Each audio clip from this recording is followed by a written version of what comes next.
set. Hey, Trails Collective, don't turn off that TV set. There's nothing wrong with vertical, nothing wrong with the horizontal. You've got 2 new hosts this week. It's still your Trails Collective live interview series that you have always loved. You gotta work with us today. This is Grace Langhine, aka Hot Pants, and I am here with Nicole Capadora from Happily Running and from Finger Lakes Running Club. Nicole, I never asked you, do you have a trail name? I don't. That is I guess homework for us. One. I gotta get one. And so our guest tonight is so amazing that she needed 2 hosts. It's too much for one. We've got Katie Arnold with us, and Katie is a contributing editor at Outside Magazine, where she worked for 12 years. She's got this column called Raising Rippers about bringing up adventurous children. It appears monthly on Outside Online. She's written for the New York Times, Travel Leisure, Runner's World, ESPN, The Magazine, Elle, and many others. Her narrative nonfiction has been honored in Best American Sports Writing. She's the 2018 Leadville Trail 100 Run Champion. By the way, that was her first 100-miler. And she lives in Santa Fe, New Mexico, although I did see on Ultra Sign Up, she's done UROC. So she's been over here on the Beast Coast. But she lives in Santa Fe, New Mexico with her husband and her 2 daughters. We are trying to figure out a little bit of our our connection. She's had some trouble connecting. Yeah, I think we just lost her. Yeah, I think we just lost her. She's been having trouble connecting over on the West Coast with her connection. So in the meantime, we were having fun with she had a bit of a spotty connection in the beginning, and she was frozen like this. It was amazing. So Nicole, how do you not have a trail name? How is this possible? I don't know. Do you give yourself a trail name? Or no, absolutely not. Oh, okay. It has to be given. All right. No, I don't have one yet. Oh man. Now you started reading Katie's book because she wrote, what was the name of the book she wrote? She wrote a book called Running Home, which I started reading, and I didn't get through all of it. I did get through a good chunk of it. I got through half of it. Yeah. And oh, she's back. Oh, she's back. That's good. Katie, we were just talking about your book. And one of and Nicole's going to ask some more questions a little bit that's related to that. I know Nicole is excited to read the book because she also has 2 young daughters. I do. And yeah. So I'm excited to hear what you've learned, Nicole, from that book. But welcome back to us, Katie. Thank you. You're out of your beautiful sunlight, but that's good. You don't want to be too shiny. You're not too shiny. You look perfect. There are some clouds in the sky today in Santa Fe, which is unusual, but it means communication, which we always need. So yeah, I'm happy to see the cloud. Yeah, you just came back from Hawaii, right? We were in Hawaii. We had left the state of New Mexico for the first time in 9 months. We've been in really tight lockdown. We've had very strict travel regs here. And so it was amazing to be at the ocean. But I will say, I had total culture shock leaving. We were in the Oakland airport and I saw water for the first time, like a big body of water for the first time in like 9 months. And I almost fell over. I was like, wow. Yeah, I'm such a water person too, as well as the mountains. So it was really good for my soul. Yeah, isn't it wild how the familiar things seem brand new again coming out of COVID? We're not post-COVID, but it's bizarre. We're like emerging, and there were so many people in the world, and so many people and bodies to look at, and new things. I felt, it was really the people watching was insane. When you have been cooped up. I mean, not cooped up, but I've been out on the trails a ton, but not out public. And it was just like, wow, there's a lot of different people in the world. Oh, that's great. It's good that you had some downtime. And like I said, I'm going to have Nicole take over with some better questions than what I have. But during your downtime, because not only are your resume is phenomenal with trail running, but you seem to be a bit of a fan as well. So I want to know, are you like the common folk? Were you following Barkley on the Twitters with all the rest of us?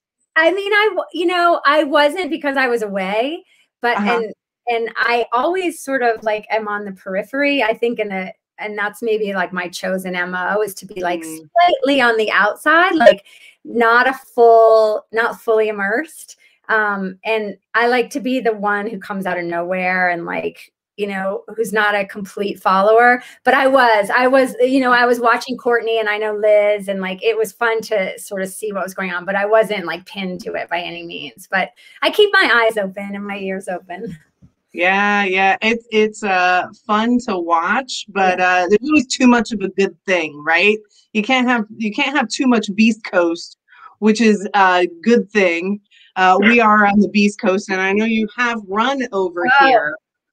The Beast Coast is formidable, I will say. Having grown up there, but not in like competing in ultras when I was there. I went back 2 years ago to run Ultra Race of Champions in the in the Blue Ridge Mountains of Virginia. And oh my gosh, I will take high altitude over humidity and like the dense forest. Like I could never see out. And that was so hard for me mentally. I was like, where's the view? Like, can I just claw my way out and get that like perspective? I was in the soggy, and plus it rained all day, and I basically had trench foot by the time I took my shoes off. I was like, what? Yeah, my stepmother was crewing for me, and at one point she's like, in her very brisk British, like efficient way, she was like, shall we change your shoes? And I was like, I couldn't be bothered. It was raining so hard. But then when I took them off at the end of this 100K, I was like, oh, I might have changed my shoes. That might have been so I have huge respect for people who, those are legit trails. Yeah. Well, I do appreciate you stroking our ego a little bit over here on the Beast Coast. We need it. We need it. Like I said, I will take 13,000 foot peaks out my door over that. Yeah. I do want to run the Vermont. I was supposed to run that a few years ago, but then I had this crazy accident where I broke my leg on a wilderness trip on a river. And so I have a chit on that one that I'm going to fulfill someday. Yeah. That's on my list for next year. So. Really?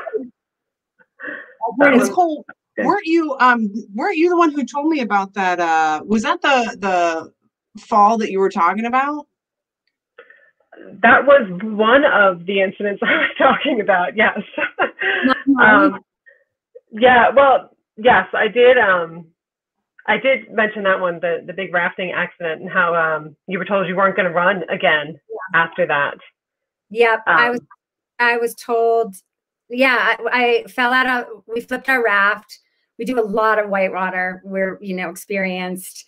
It's like my happy place besides the mountains is to be on moving water. And it was a fluke accident on the middle fork of the Salmon, which is a pretty burly river, and no nonsense. It was the first day of a 6-day trip, and it was not even mile 2.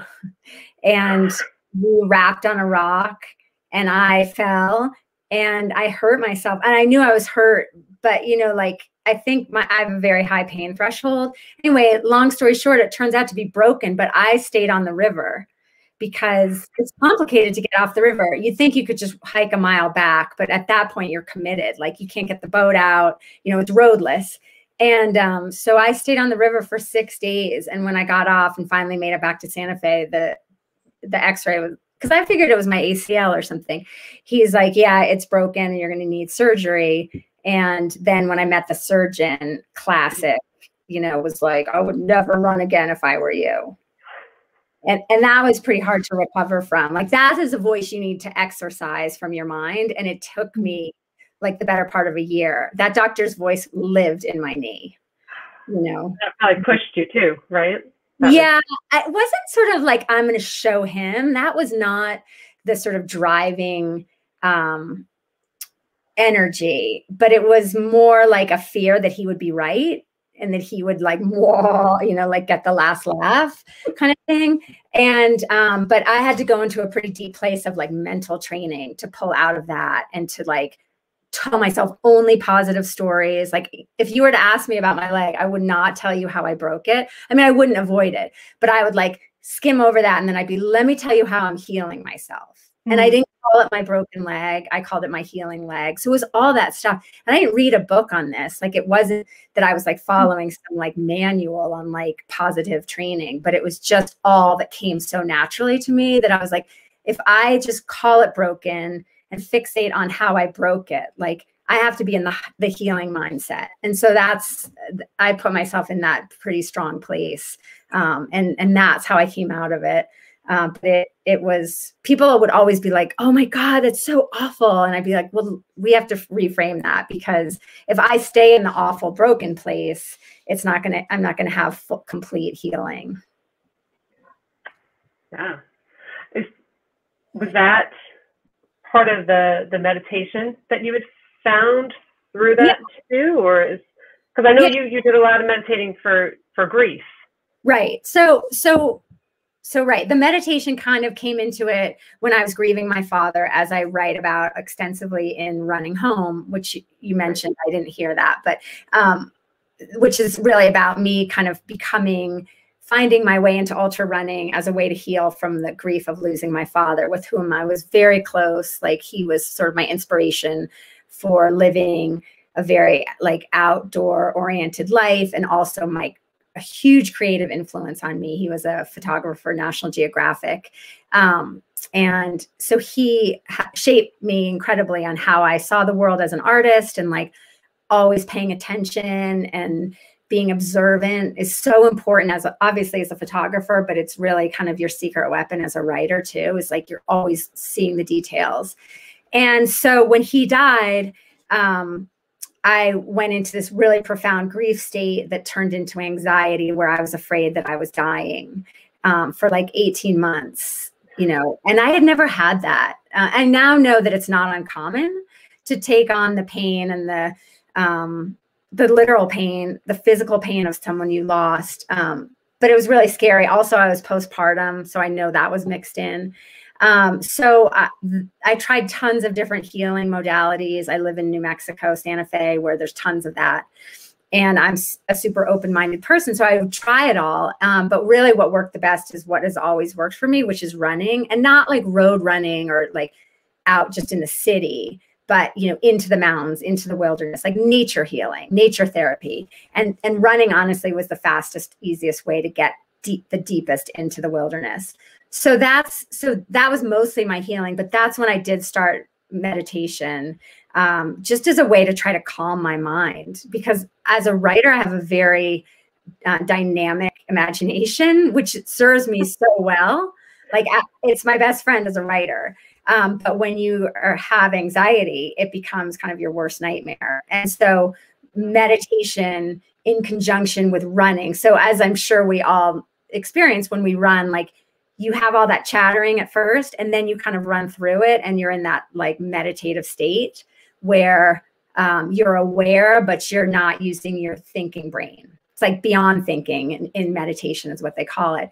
And so I would find that running, but I needed like extra boosts of that because, you know, I would come home from my run and all the worry would come rushing back. And so I started sitting meditation then. And I'm telling you, I'm such a beginner. Like my stamina for running far outweighs my stamina for sitting. Like I can run for 6 or 7 hours, but, you know, sitting more than 10 minutes is hard for me. So I'm talking like baby steps sitting, but anything counts with sitting and with running and with, you know, movement in general, everything counts. And so I would sit 3 minutes, 5 minutes, you know, and just breathe and not try to get rid of my thoughts. That's what everyone thinks with meditation, is that you have to be like no thoughts, but that's not true. Like you have your thoughts and you just let them come and go. and not grip onto them, which is what anxiety is, like clutching to our thoughts and making whole stories around them. So that's how I got into meditation. And then it got much deeper for me. And it became really part of kind of, I don't use the word training so much, but it became part of my whole approach to being an ultra runner, is the sitting. And that always aligns me with myself. Earlier, you asked me, like, do I follow all this other stuff like Barkley? And I find if I follow too much, right, there's like a perfect dose where you're inspired and connected with your fellow runners, but you're not pulled outward. And so I have to really stay strong on who I am and why I run and how I run, which is different than most people. And so sitting is like my best tool for that. That was a long-winded answer. So did you use that? I heard you, I can't remember the podcast, honestly, that I heard you talking on, but you had mentioned that you used the meditation in Leadville and used that kind of out of body flow to get you through Leadville. Is that from all the beginning of meditations? That's where it like sparked from? You know, I was doing it all, like, so I broke my leg in 2016 and I started running again in 2017. And so I was doing all my meditation practice like that whole year before Leadville. And so I was building it up inside of me as a strong practice without having it to be for anything. That's a really big part of Zen Buddhism, is like, it's not for a specific goal, right? Like it's for itself. And so it was really good for me because I wasn't trying to use it for anything, even though like it did help me calm my mind and it helped me get centered on who I am. Like I sat just to sit, like, and I tried not to bring any expectations to it, which really translates nicely. Like when you practice that with sitting, then you can apply it to running. And so like I would go on my long runs and I would have practiced enough with sitting to have that same feeling of like, I'm not going to impose anything on this run. Like this run will be the run it is, and I'm going to be fully present. And flow state is really just, in another way I think of it, is just being fully present to what is, and to be going with it and not resisting it. And so certainly by the time I got to Leadville, like I was pretty attuned to that, that in me, that I knew that feeling when I was flowing, and I knew the feeling when I was resisting or making up lots of stories or trying to get something out of something. And so I just knew how to duplicate that feeling. Like I'd practiced enough so that on race day, but there was a lot going into it. Like I had done a training run in Leadville in June, and one of the runs was great. Like I felt great, but I felt the whole time that I was on my clock and I was racing, pushing, and like striving. I mean, that's really the word. I was striving, and it paid off. I had a great run that day, but it didn't feel great on the inside. And I thought, and so I went out the next day for the next day's run, which was up and over Hope Pass, which is the big climb. And I was like, you know what? I'm not going to turn off my watch, and I'm just going to be in the mountains and flow with the mountains energy. And I'm a very energetically aware person. So like, I know the mountains have energy, and I've always felt it through my body. And so that was my goal that day, was just to use the mountains energy and not have to be the boss of it. And I did that. And I had this phenomenal training day. And at the end of that day, someone who saw me running and I'd passed them on the climb, he was this super nice guy. He's like, he came in after me and he's like, "Where is your motor?" Like, and I just, without even missing a beat, I was like, "It's in the river beneath my feet." And I was like, That's awesome. that was what I felt like. I felt like I was on this river, riding the river up the mountains. And I knew in that moment that, and I had enough experience racing that like, if you have a day before the race that feels like everything you want to feel in the run itself, you almost like want to bottle it. And so I was like, this is the feeling I want to duplicate. And I just held that loosely in my head. Like I knew, I was like, this is it. This is the feeling. And I didn't plan on how to get back there, but I just held it. It was like I honored it sort of. And then you know, 6 weeks later when I went back, I was able to like uncork the bottle and like let that come out. Yeah. Yeah. You really don't, you don't learn to run 100 miles. You learn to enjoy running in your training, right? Yeah. That, and you end up running 100 miles at the end of the training plan. Yeah. It's like you have to have the, like I needed that goal, right? And it was, I was very clear about it. Like I registered, I got in, I was like, I guess I'm running this. And I was really public about it and not like bragging, but a lot of times, like if I'm not sure I'm going to do something, I don't talk about it. But this time with Leadville, I was talking to my husband. I was like open about it. So I knew that meant that I was serious about it. And so then it was like pulling me forward. That's the best thing the best analogy I can use is like, I was being pulled toward the goal. The goal was not, like I wasn't working backwards from the goal. Like I want to win Leadville. I want to do anything with Leadville. It was just like, I had it out there and it was this, it gave my training or my running shape. And, so it's such a fine line because I think if you just put everything on the end result, like I won't be able to flow. That's not my flow. I think maybe it works for some people. But I had to hold it loosely. Like I want to run Leadville. I am running Leadville, but like a million things could happen. Like it could look super different than I think. And it ended up looking very different. Like I didn't know I would win, you know? And so yeah, it's that tricky thing of like holding your goals lightly and not being super fixed on results. Yeah, you could break your leg in the first couple of minutes. You never know. So exactly. And you have to be open to anything. And I think that's what meditation had taught me, and Zen in particular, is to like be open to all the possibilities and no good, no bad. Like it might seem really bad that you like it seemed really bad at the time that I broke my leg, but now I can't really say that it was bad. It wasn't good or bad. You know, it led me to where I am. And so, yeah, like being open to whatever can happen is a huge part of my running mindset. And it's hard. Like you have to practice that kind of daily to stay in that place. I'm not always there. So I'm going to kick over quick. Liz Hartman, and I think you might have answered this somewhat, but I do want to just give you an opportunity to clarify. Maybe Liz Hartman had asked, Katie said she runs differently than most people. How so? Well, I don't count my miles. Like I don't keep track of my weekly mileage. I don't usually check my pace. I run from feeling rather than like the numbers. I almost kind of avoid the numbers because I know the feeling I want from running. The numbers don't tell the whole feeling. I mean, the numbers would never have showed that feeling I wanted at Leadville of like, I want to flow with the mountains. And so, I'm just not that data oriented. I run alone a lot, which I think a lot of people do.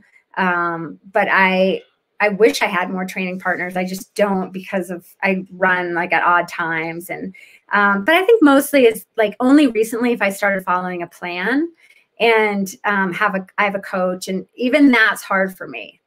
My coach is incredible, but I find that there's a really fine line for me. Like if I don't feel like I have freedom in myself, because running really ultimately is just a form of expression, like my truest expression along with writing comes out when I run.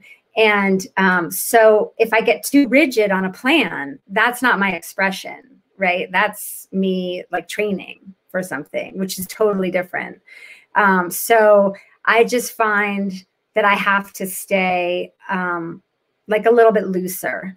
I don't know if, you know, sometimes I wish I were that runner who could keep a log. I can't tell you how many times I've bought that running log, or that I got this amazing one from Grayson Murphy, sent me her cool Race and Grayson training log. It's awesome. What's today, March 25th? I opened it today for only the second time this year. I think that if I tabulate my stuff too much, it feels, doesn't feel as intuitive or internal. And that's what I'm going for when I run. Did that answer the question? I hope. I think so. Yeah. Also, I think just being a Cool. mom, like competing and being a mother, like I felt this way yesterday. Like I opened the laundry room door and there was like a mountain of laundry. And we all have that, but I just had that moment of like, crap. Like I can't just take off for the Grand Canyon on a 4-day training mission. Like I can, and I have, but like if I followed other runners too closely on social media, I get a real like sense of inadequacy because I'm like, I'm just here doing what I can do, like in the space I have. And so, yeah, I don't know. It's just, my saying, one of my sayings from the book from Running Home is like, run where you are. That's a very Zen thing too. It's like, run where you are. So where I am is like in middle motherhood, right? Like my kids are 10 and 12. No one tells you this. It gets a lot harder. Like they need more of you when they get older. So Yeah. it was easier when they were little and I just left them with the babysitter. Now it's like, there's a lot more layers to being a mom. It gets better. It gets better. So mine's 19. Okay. And so now like she has a driver's license. She kind of has her own thing. And she even said to me, like, she's like, Mom, I'm sorry for when I was 14, from like 12 to 17. She's like apologized for all of that. She's like, I don't know what was wrong with me. I'm fine now. But so it gets better for the both of you. Now, Nicole, you have 2 young girls. How old are yours? 2, yes, 4 and 6. Okay. They're still pretty young, and it's hard to get out there sometimes to run now too. You know, I go out the door and they're like, "Can we come? Can we run with you?" I'm like, "Yeah, when I come back."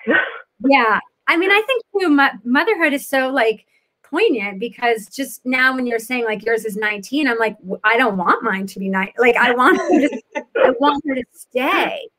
And so it's just like that's that push pull. And there's a lot of energy that goes into that. And I think, you know, a lot of my energy is in motherhood, even if it's like not full on time, it's emotional energy.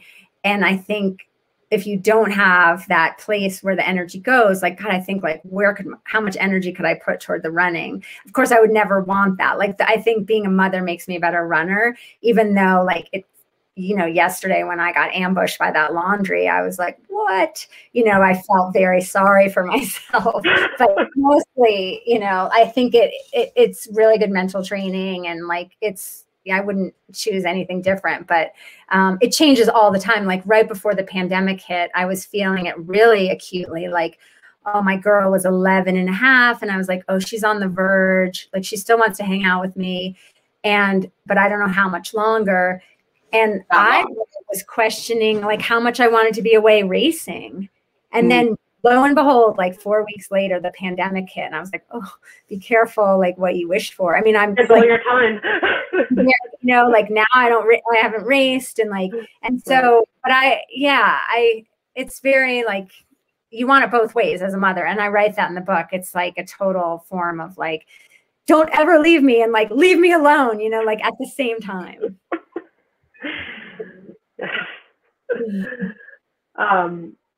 To go to that, you have the column Raising Rippers. Yeah. And that's pretty much about kids and being active. Yeah, it's about raising kids outside and to be active, you know, adventurous kids, and also really importantly, like stewards of the natural world. Like, so I launched the column in 2011, I guess when my younger daughter was just 1. And, you know, my husband and I have always been outdoor athletes. And so even before I started running in a competitive way, like that's how I came to running, was as an outdoor athlete. So like mountain biking, you know, rivers, big time skiing, backcountry skiing, all that. I think that's also how I'm different. Like I didn't come up through like a high school or college cross country route. Like, and so I've always been this multi-sport athlete and we love doing those things. And, you know, a friend of mine right before I gave birth to my first daughter gave me great advice. She was like, start off as you mean to go on and in motherhood. And so I just took that as like, well, we always love being outside. We're going to raise our kids outside. So we just have to start off that way. And that meant like river trips with our kid. Like we took our both girls on their first river trip when they were 10 months old. And yeah, and it's so paid off because now like we're going on a river trip next weekend and that my kids are such river girls. But at the time it kicks your butt, you know, you're changing diapers on the floor.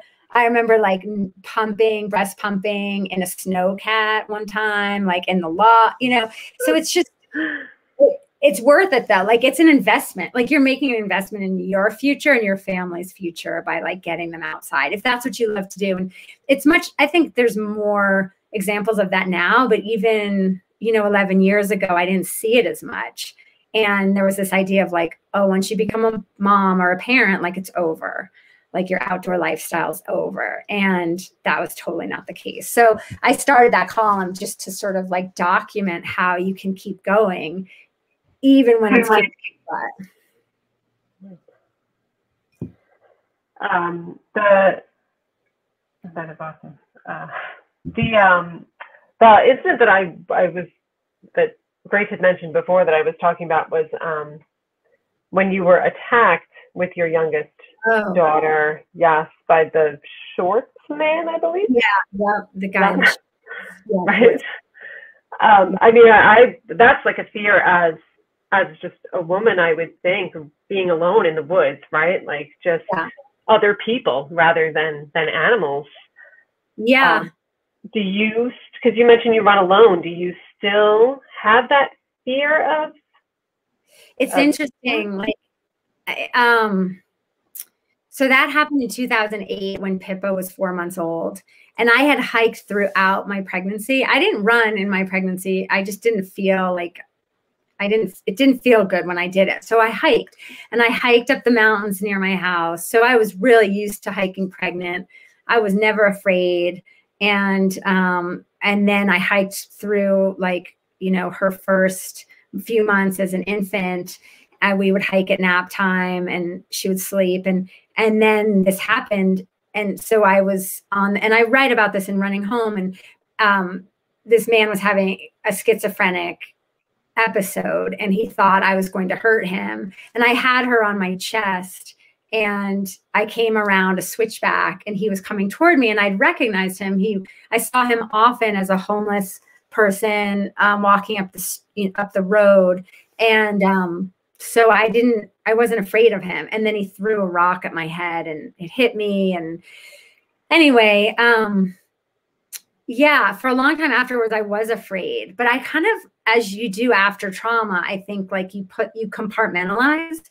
And so my fear was I compartmentalized that like, I didn't want to be alone with her on a trail and have someone attack me with her or a baby, you know, me with one of my babies. Cause then I got pregnant again. And so I started hiking with friends and I would have a friend come with me and then I felt safe with her carrying the baby. And so when it finally came time to start running, I had compartmentalized enough that I was like, when I'm by myself and I'm not carrying her, I'm fast and I can get away. And I worked through that a lot. Like I did some wilderness self-defense and my teacher, this amazing Tai Chi teacher, Jeff, reminded me, he's like, because the man, when he threw the rock, then started to chase me. And I just busted up the trail, like off trail, like bushes fast. And he was older, but I dropped him so fast. And that was with the baby on my chest. And so my Tai Chi teacher reminded me, he's like, Katie, your legs are your best, defense. Like, and so I didn't lump myself in that same category of like as vulnerable being just by myself, if that makes sense. And I think that's a trauma response. I think you have to like find a logic that lets you keep going because I couldn't give it up. Like the nature and trails and mountains have always been like my true home. Like I'm much more comfortable outside than in. And so that wasn't an option. So it was like, I had to find the loophole, and the loophole was like, I can run fast, but I'm always aware. And I'm definitely like, I carried pepper spray for a long time. I also run with my dog now and he wouldn't let anything happen to me. And And I just learned also, like, I don't have to be the friendliest person out there. So if you've seen me before on the trail, and if anyone's listening, I'm super friendly in races. I'll talk your ear off. I love to chat. But like, if I were to come around the corner on the trail and not know you, like I might just do this, but I'm super friendly. So that's just some of the things I've learned that help me. And everyone has their, you know, obviously I always tell someone where I'm going. Yeah. Right. You carry your phone with you?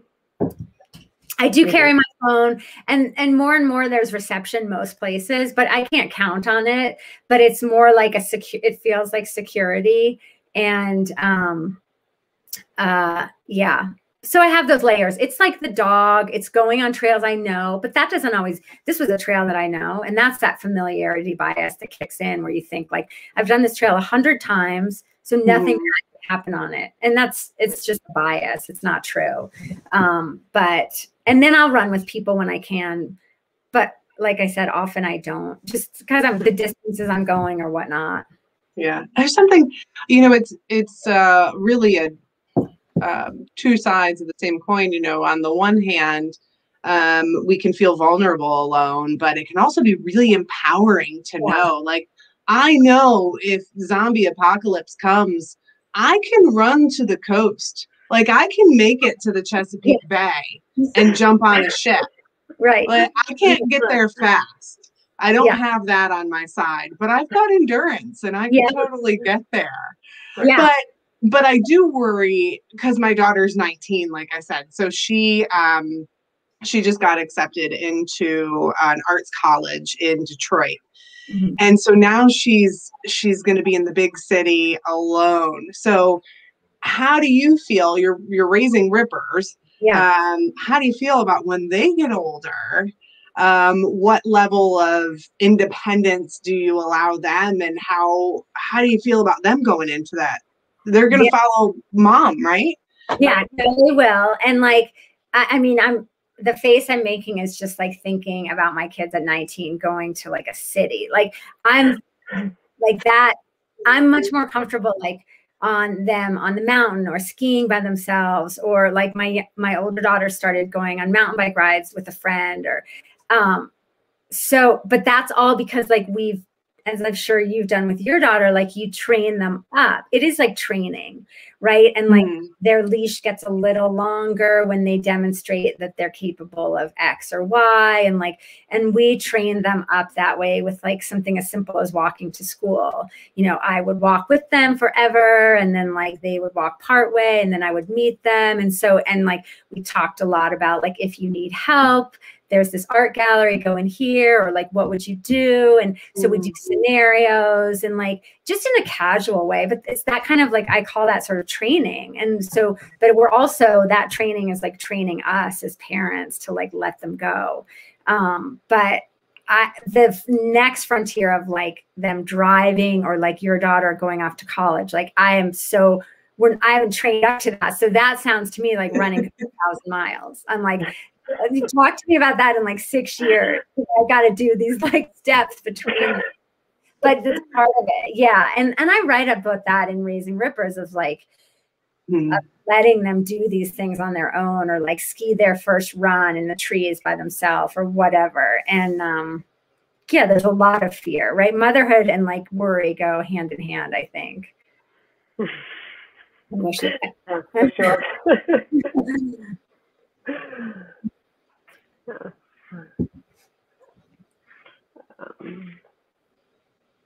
I wanted to go back because I think something that everyone is kind of dealing with right now, or was at least in the past year, was that fear that you had said, where you felt every moment or every sickness you were dying, right? After that. And I feel like with COVID, have you felt the same way? Like that anxiety, has that come back, or even for people who haven't felt that before and had felt that in the past year, what would you suggest a meditation that kind of would work? Like, would you use that same practice?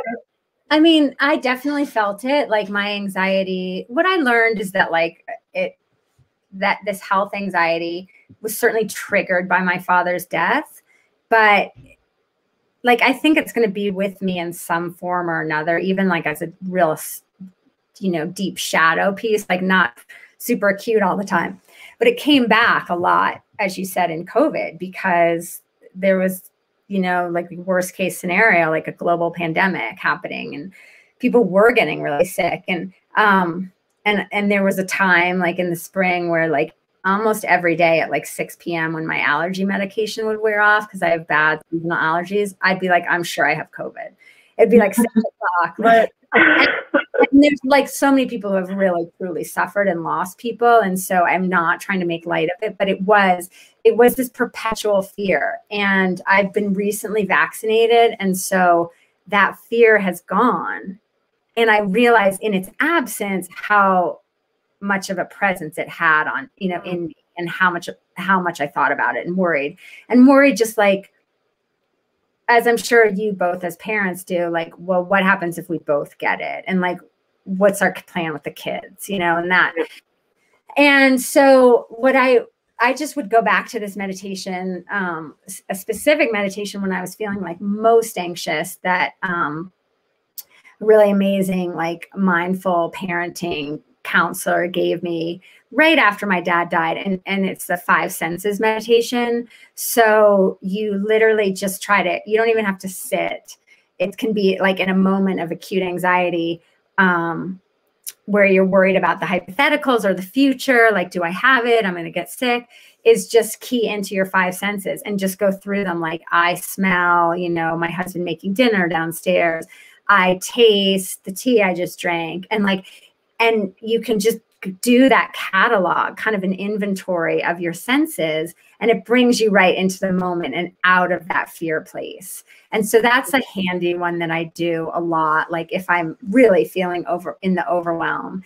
And then just a basic sitting meditation where if you can sit, and like I said, don't try to rid your brain of thoughts, but like, I just count my breath, like in is 1, out is 1, inhale 2, exhale 2.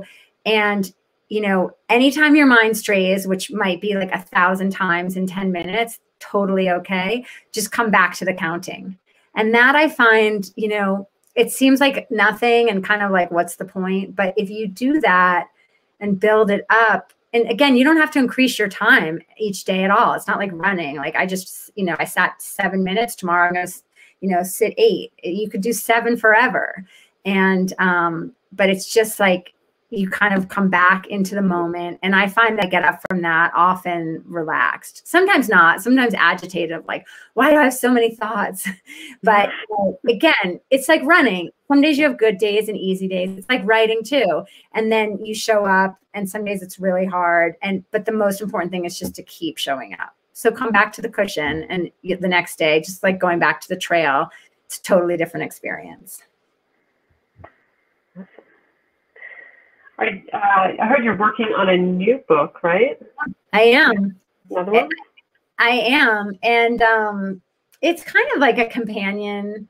Well, I don't know how to describe it because it's so in process, and it's totally showing me what it is as I go. And that's how I write. Like I write the way I run, which is like intuitively from inside versus like having the like, I want to finish Leadville in under 20 hours, like taped to my board. You know, I don't have the chapter outline to this book, right? I sort of actually do, but like, I don't, that's kind of just luck. I don't have it all laid out.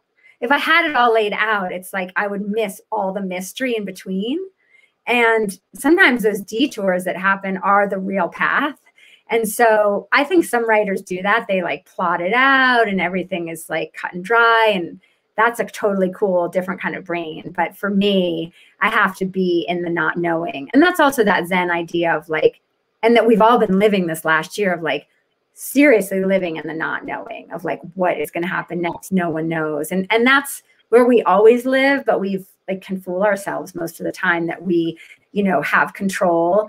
And so writing a book is for me like running. It's like that fine line. I want to have the direction and the structure, but I don't want to have it all numbered out. And I don't want to be on like, what's my pace today? Or, so it's kind of magic. And that's like what I try for when I write, what comes out, and like, and it's showing the writing always has its own energy. And I get into trouble when I try to like manage that or like boss it around. You know, I have to like let it flow. I mean, I really do. So yeah, it's pretty fun to be working on it. But it involves that, you know, the crazy river accident. It's a lot about marriage and Zen and running. And if Running Home really focused on sort of my father, like this is a lot more about just like being married with someone and kind of being on that journey with someone else. Like sometimes you look at him and you're like, oh my God. And then other times you're like, I can't believe, like, who are you? You know, I'm sure we all feel that way, but so yeah. And it's definitely about like, you know, that Leadville is for sure part of it. And it's about running in the same way that Running Home is about running, but I wouldn't necessarily call Running Home a running book, if you know what I mean. Yeah.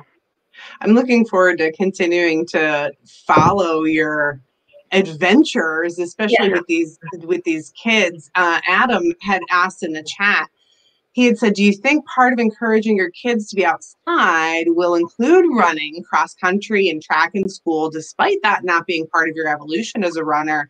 And I think, you know, to follow that up, would it include basketball or volleyball or other team sports? Have they shown that interest in team sports, even though a lot of what they grew up with and what you grew up with was being outside? Yeah, that's a great question. So we try to encourage like movement for our kids is not optional, right? Like, so and being outside, those are the two things. It's like every day you're going to move and be outside for at least an hour. If not more. They've actually been fortunate to go to outdoor school all year. So they've literally been schooled outside all day, every day, even in the dead of winter. They dress like they're going skiing, like they're in full ski gear. And so being outside and like doing movement and exercise, like, because, you know, studies show like kids need an hour of moderate exercise a day. That can take whatever form they feel like are into. I don't want to prescribe to them like what their passions or interests or curiosities are. Like for me, running, I've been a runner my whole life. And so even though I didn't compete on those teams, like I have run since I was 7. And the photo on the cover of Running Home is me at that age. And so, and running really for me was this intrinsic joy. Like I just did it because I liked it. And when I ran as a kid, I actually made stories up in my head. So really early on, I saw the connection between running and writing, or running and creativity, or movement and creativity. And so I tapped into that. And my parents, I mean, being the 70s and 80s, parenting was different. They were just like, as long as you're home for dinner and alive, like we don't care what you do. So they didn't boss me around with my sports. Like it was expected that we would play sports because sports are just good for kids. And, but they didn't care if we were like exceptional. They didn't, you know, push us into certain things or make us feel badly if we weren't good. They just were like, play 3 sports. I played 3 sports all growing up. You know, you change with the seasons. That's just what you do.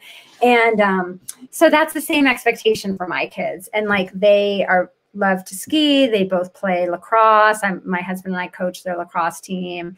So we do team sports, but that's a tricky balance. And I've written about that. Like, because we want to balance it with the family sports, which is like the skiing, the mountain biking, the rivers, the backpacking. And then you want to balance it, the 3 prongs, I think, of like the tripod, or like organized sports, whether it's team or individual. My daughter's interested in doing track or cross country. And then outdoor sports, so like things that we can all do, so that we're not like 3 of us are not spectating while 1 of us is playing. And then the third part is just that unstructured outdoor time, which is important. And kids are getting a little short shifted on that right now because our lifestyles have changed so much. Like most of us have 2, you know, most kids have 2 working parents, and just going out to the neighborhood to play is not always an option if parents are working and no one's around to sort of, you know, keep that eyeball out the window. So I understand like why more and more kids are put in fully organized sports all the time, but it's like kids need that like goof off time. Yeah. And you also need some time to train. What's on now? I believe I saw this. I totally stalked you on Ultra Sign Up. And one of the things that I saw on there was Algonquin, which is the first year of Algonquin, and the race director is a Beast Coast race director who race directs Algonquin, which I've run 3 times so far. Awesome race director, Trent Swanson. So I was excited to see that, just because you'll get some East Coast race directing over on the West Coast, but really wanted to hear your thoughts on what do you got lined up this year? What are you excited about? Well, the day after tomorrow, I am running Behind the Rocks 50K in Moab. Ooh. Yeah, that's kind of my first race this year, or it is for sure. The Algonquin is canceled.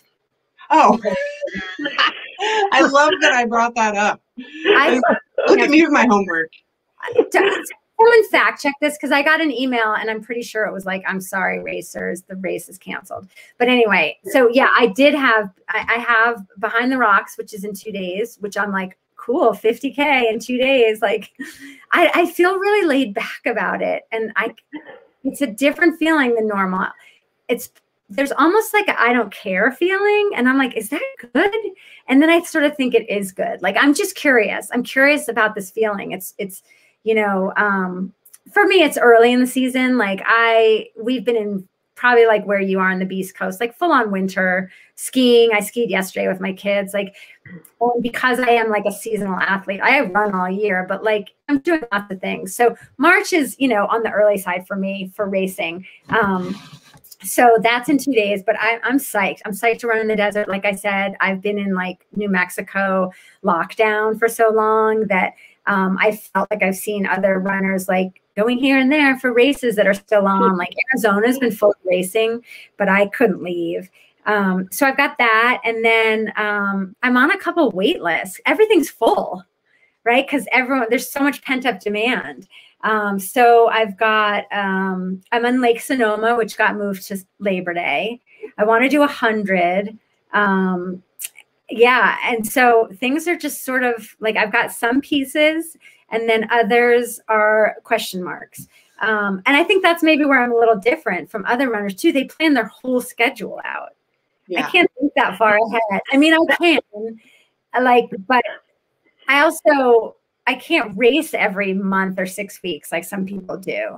And so just because like we do family stuff, like as I mentioned, so this weekend I'm running Behind the Rocks, and then we're doing a family river trip. And then, so it's like always that puzzle, like you just have to put the pieces together, because I can't, like, being in the backcountry with my family is hugely important.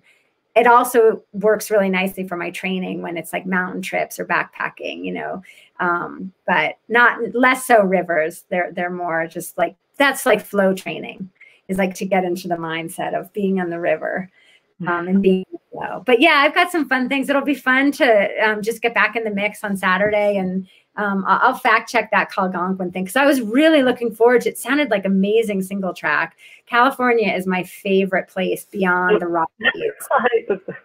Yeah. We got a confirmation. Algonquin was canceled. I am not great about homework, apparently. I mean, one of my favorite places is California, like that single track that's like totally butter.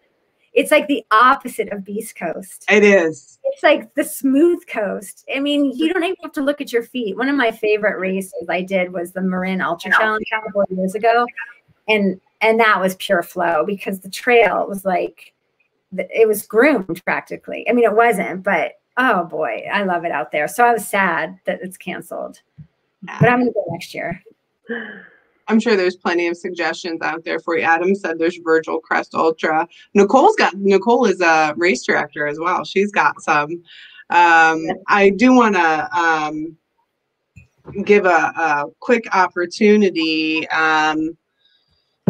Oh wait, we got a question that came in quick. Let me take this question. Then I want to give an opportunity to make sure that people know where they can follow you, both Nicole and Katie. So first, do you take side trail runs on river trips and going up from the rivers, or is river time all river time? I'm laughing.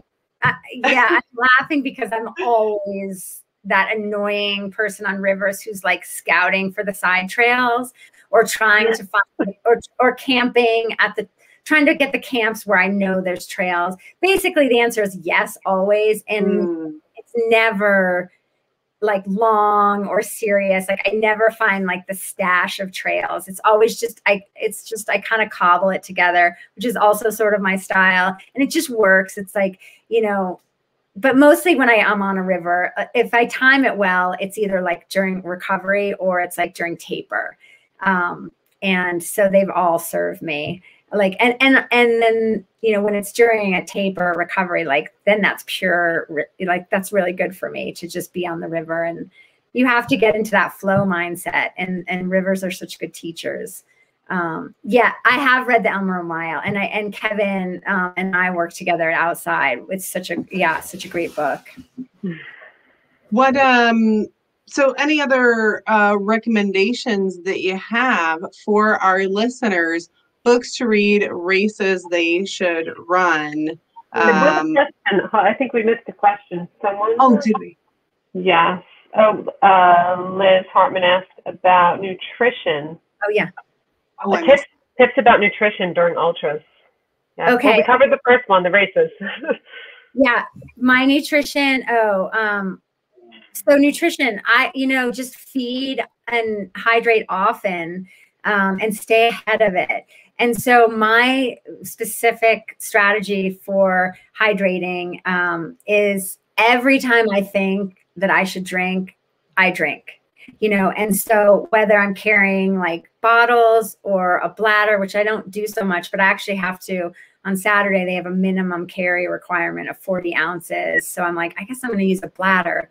Bottles help me because you can see them and you can see how much you're drinking. But like anytime if the thought even passes my mind, like I got to drink, I drink. And I always try to have empty bottles coming into an aid station. That means I know I've had a lot to drink between aid. My nutrition is I do mostly goo gels. I also do the Roctane, which has a lot of calories, so I get a lot of liquid calories. When I'm running like at a normal elevation, which for me is like 7,000 to 9,000 feet, I don't consider high elevation really. I have to have 200 calories an hour, but if I get above 10,000 feet, I need 300 calories an hour. So I just pack accordingly. I always pack extra, right? That emergency gel in my pack. And then I've trained myself in training to like eat a lot of different things so that when I get into a race situation, if I come into an aid station and I eat something, like I'll have sort of practiced with it. And that's important. I also I learned how to drink soda when I run, which I don't do ever, obviously, during training, but in races for sure. Like every other aid station, I'll have a Coke. It's good. Nice. So you practice. And like for me, if I get behind on my calories, I really feel it. And I just don't want to get in that hole. Yeah, you train your gut. You don't train yourself to tolerate being hungry. You train your gut. Yeah. Yeah. Totally. But I do that altitude is a factor for me. And then I need a lot more. And I also know that if I start getting lightheaded or spacey or start tripping or like catching my feet, that's an immediate sign that I have to eat. That would be tough out here. Yeah.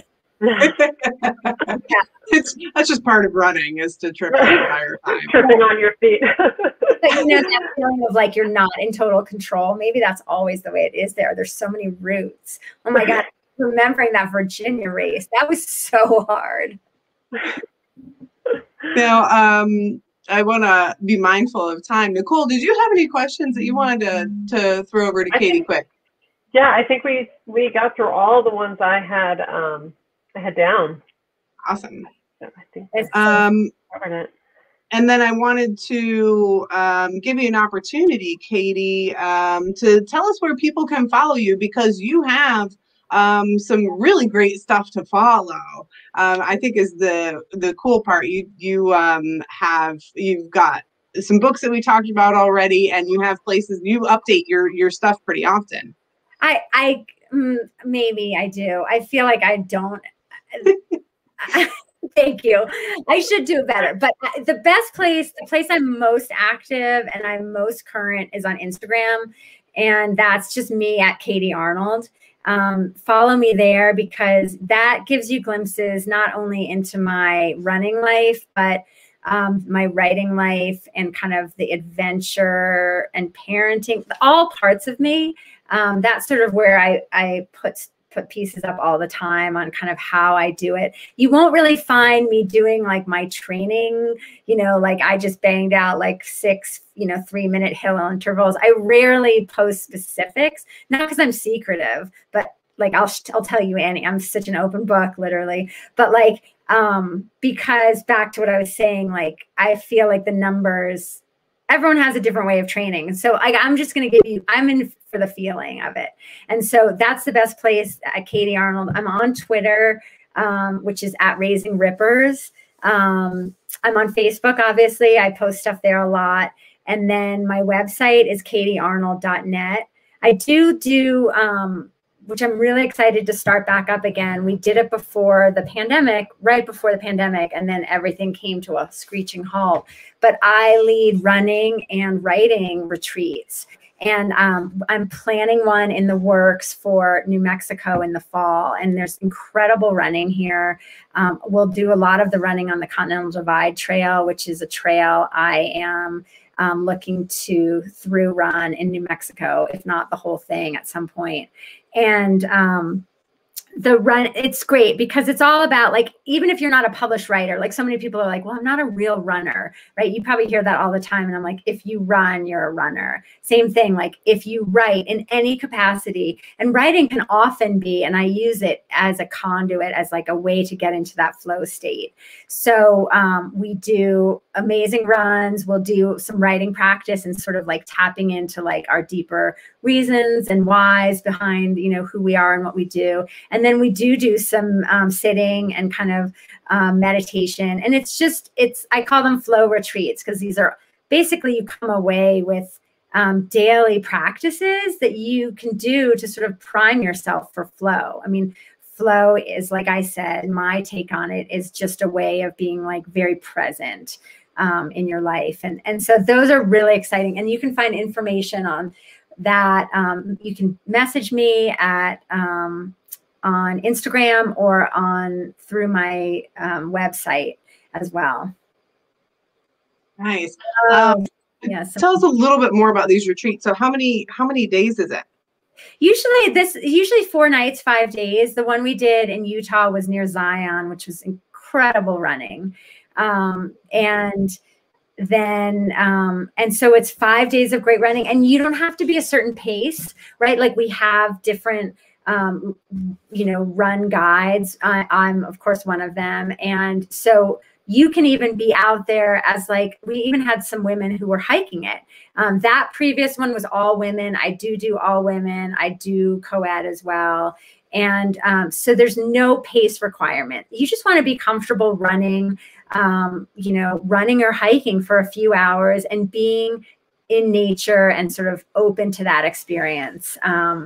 And like I said, the one that we're planning for the fall in New Mexico is most likely going to be up at Ghost Ranch, where Georgia O'Keeffe painted and lived. And she's such an icon for me, not just as an artist, but as like an individual who really everything she did came from within, as like her own driving inspiration was kind of was not about like pleasing people and just being true to that inner voice. And so I'm excited to do it up there. But there's, like I said, New Mexico, I've lived here 25 years, having originally grown up on the Beast Coast.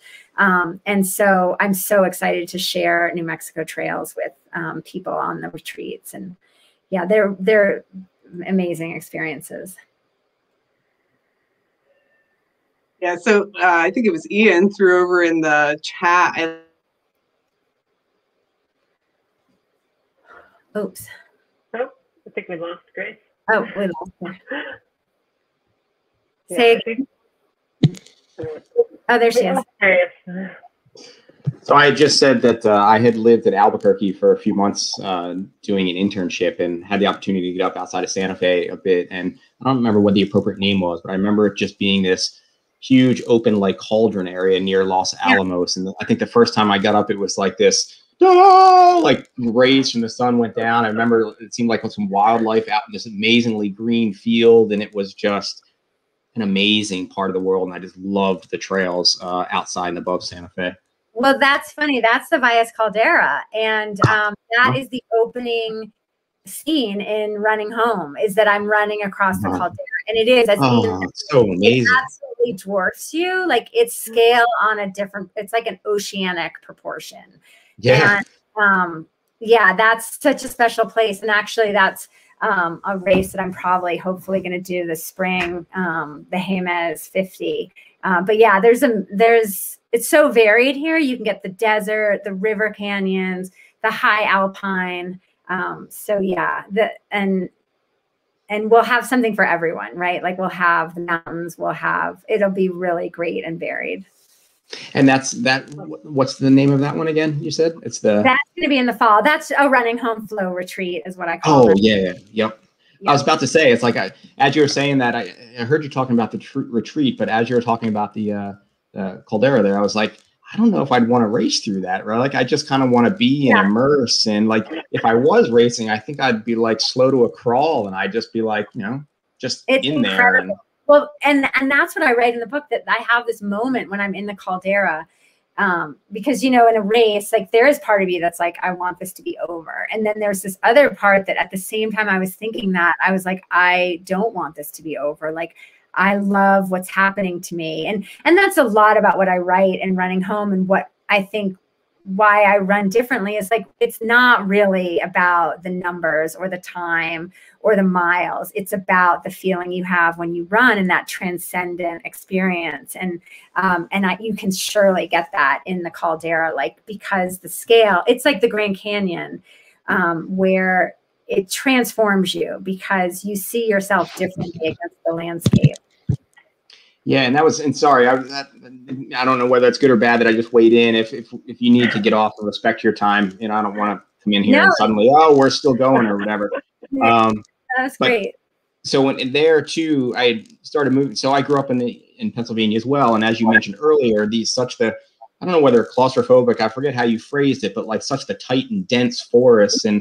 And when I first moved to Albuquerque, it was like this shock, like where's the green? Like, and it took a while, but once you get used to it, it feels so. And then, so after that, I lived in Bend, in Oregon for maybe 4 or 5 years. And so once you get used to that high desert, it feels so clean and open. And then when I moved back east, suddenly it's like, wow, like you're so, to your point, like views and the forest is so like dense and lush, but you kind of miss that feeling of it being open and clean and not it's like a freedom.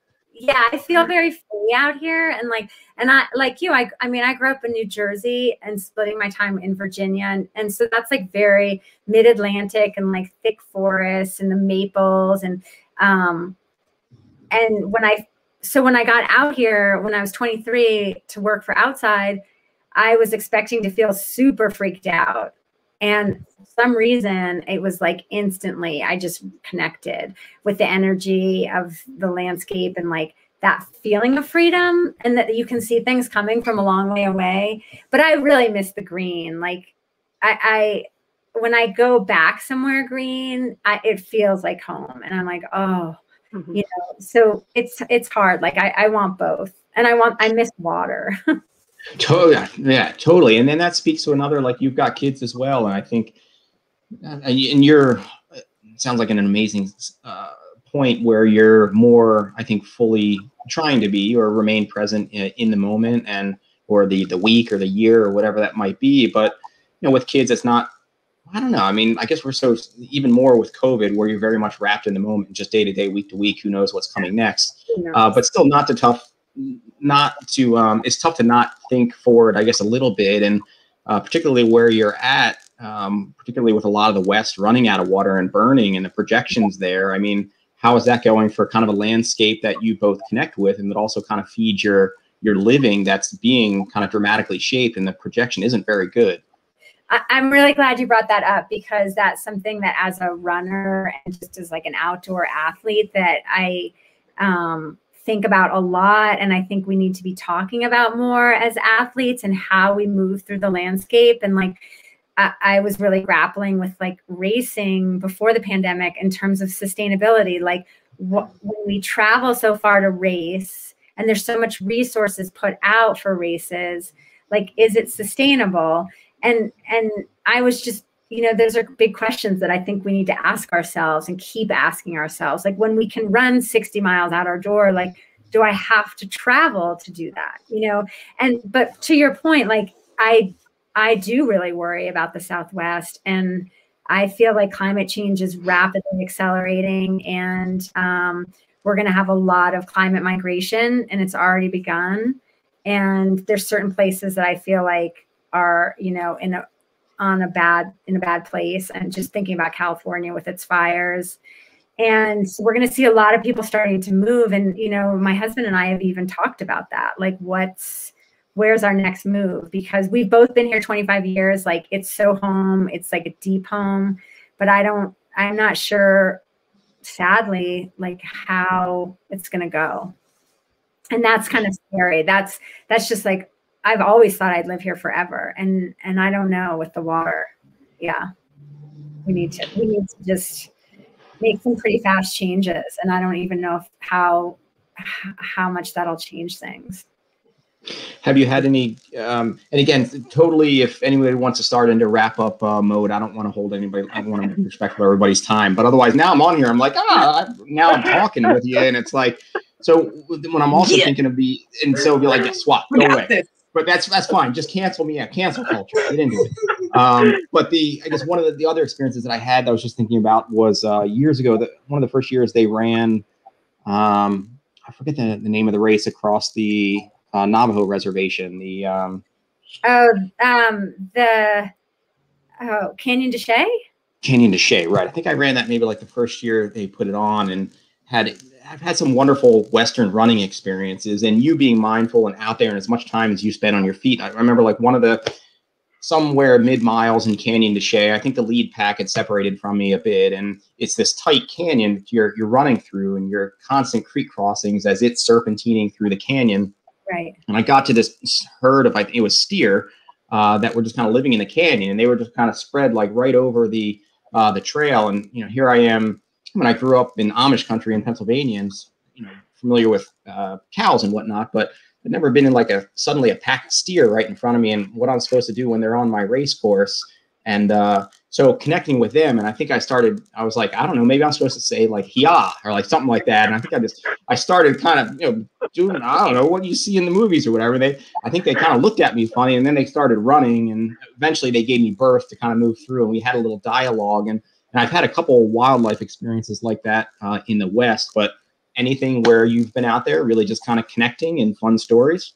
Yeah, I mean, I feel like connecting either with kind of like my deepest self or the natural world, or somehow in combination. And one time running at Mount Taylor, the 50K out there, which is it's considered a sacred peak among the Navajo people.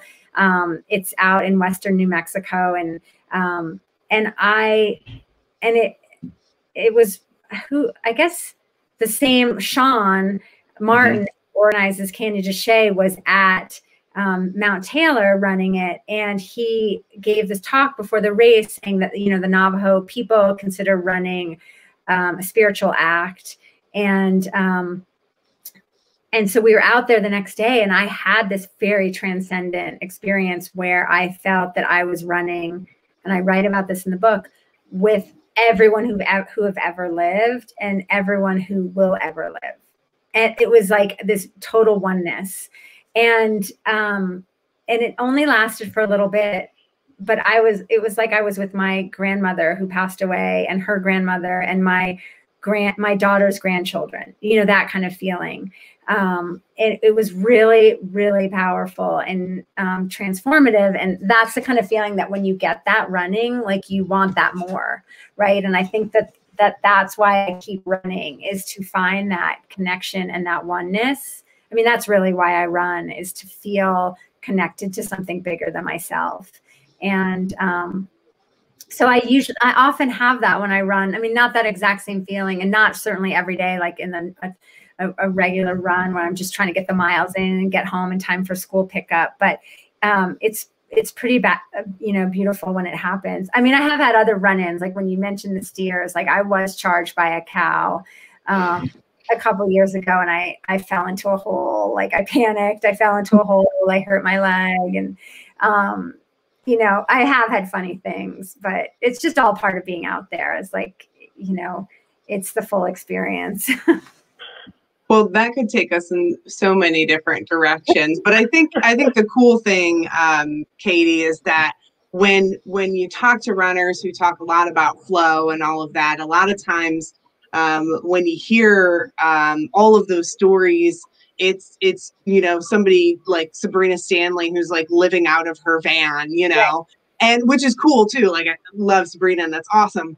But you're doing this from a home and also raising two kids, and you've got the husband and you've got the working, and to show that you can have all of those things, right? And you can also be in a van and find flow, and so we really appreciate you telling that and sharing that with so many other women to say, you know, you can do this. You can find that place for meditation and flow and joy within your running, and also have that family life and a career, and it's not all going to be perfect all the time, but but you can make it work and forgive yourself along the way. And so we really appreciate you sharing all of that and continuing to share it.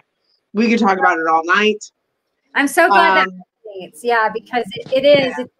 It's not all like shininess and happiness, right? Like it isn't for anyone. Like if someone's living out of their van in Silverton, like sitting in my house in Santa Fe, I'm like, oh my God, I wish I could just like go to Silverton for 6 weeks and just run every day. And of course that would have its own issues, and that also wouldn't be like pure flow. I mean, I'd miss my kids and whatever, but yeah, I think it's just like, you have to work with what you've got. And if what you've got is like the messy kitchen table or that like mountain of laundry, like that can become the practice, right? That's the flow practice of like, how can I be with this? And like, and I fully resisted it yesterday. I was like, I hate it. Like, I want to be free. I want to be in Silverton. I want to live in a van. And I want to live in a van. And then you're like, oh wait, this is how I work with it. It's like, I see this. And so, yeah, you know, like everything has its upsides and downs. And I think the trick is just to work with what you've got. And also, but really, like you said, is to be good to yourself. So like, take care of you, and what, if you know there are things you need, do those things. Like, you're not, especially if you're a parent, like you're not being selfish. Like it's actually like a service to others to do the things that care for yourself, whether it's meditating or running or like, you know, writing or just taking that time you need. Do it. Take care of yourselves, Trails Collective. That is the message for tonight. You can do what makes you happy. Like do it. You know, like I'll just go out on my bike and cruise around, like not because I'm training or cross training even, but just because I want to feel like I'm 10 and riding my bike. And like, honestly, that makes me so happy. And then that makes me a better runner and a better mother and a better writer. Absolutely. Well, we really appreciate your time, Katie, and all of your wisdom. Trails Collective, you're going to have to read her books and follow her online to get more. There's also a great story about her first marathon. We could keep going on. Nicole Capadora, you can find her on Happily Running. She's got some fun races that she racetracks. You can find Ian on Trails Collective and the Trails Collective community. You can donate to Trails Collective on their Patreon page and get a fancy hat like I have. And I don't know where you can find me. I'm around. Oh, I want to say one thing. because I forgot to say this. You know, you mentioned Running Home, like it's in paperback now. Please, if you are a reader or know a reader, you don't have to be a runner to like the book at all, as you've probably gotten that idea.